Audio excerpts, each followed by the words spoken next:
Assalamualaikum warahmatullahi wabarakatuh. Welcome back to my YouTube channel.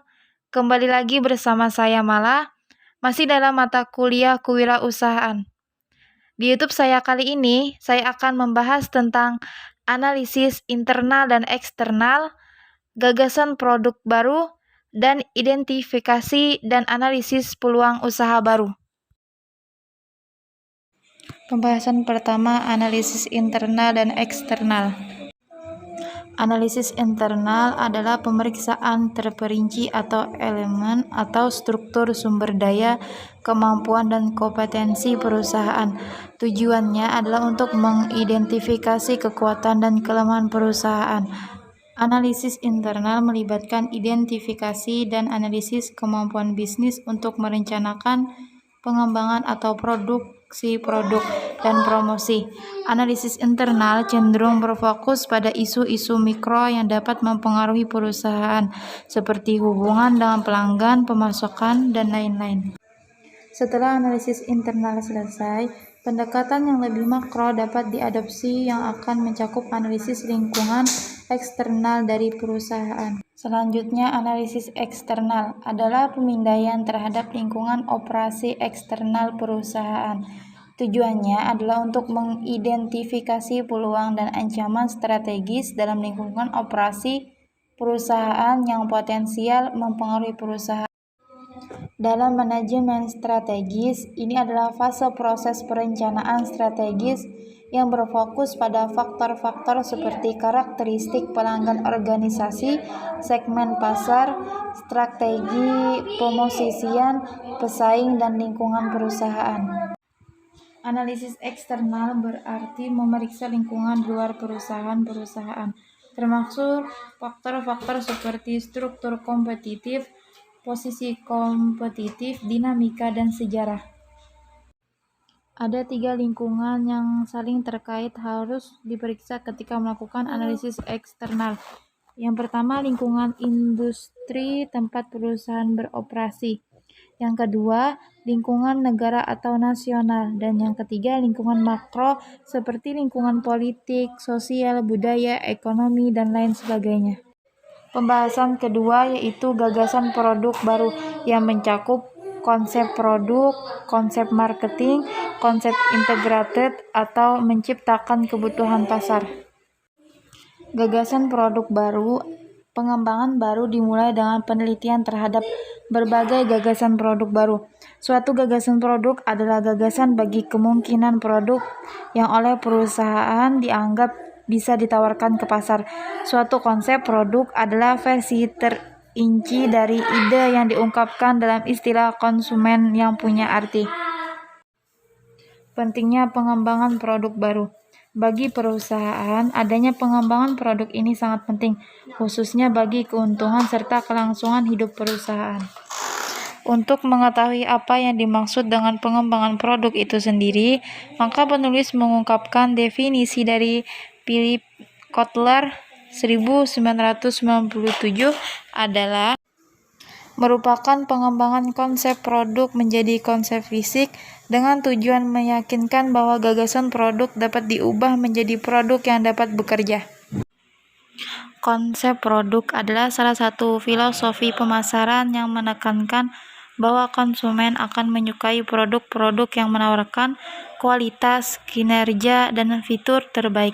Oleh karena itu, perusahaan harus mencurahkan energinya untuk membuat perbaikan produk yang berkelanjutan. Pandi Tijiptono 1997 mengartikan produk baru adalah produk asli, hasil pengembangan produk, modifikasi produk, dan merek baru yang dikembangkan perusahaan melalui upaya penelitian dan pengembangan sendiri. Pengertian konsep marketing. Marketing atau pemasaran menjadi salah satu hal yang sangat dibutuhkan oleh perusahaan dalam menjalankan usaha atau bisnisnya. Pemasaran atau marketing seringkali dikaitkan bahkan disamakan dengan penjualan. Namun, pada prakteknya, konsep yang diusung dalam marketing atau pemasaran tidak serta-merta melakukan penjualan yang berdampak langsung pada keuntungan perusahaan. Konsep marketing berkaitan dengan filosofi yang digunakan bisnis untuk mengidentifikasi dan memenuhi kebutuhan pelanggannya yang menguntungkan pelanggan dan perusahaan. Filosofi yang sama tidak dapat menghasilkan keuntungan bagi setiap bisnis. Karenanya, bisnis yang berbeda menggunakan konsep pemasaran yang berbeda.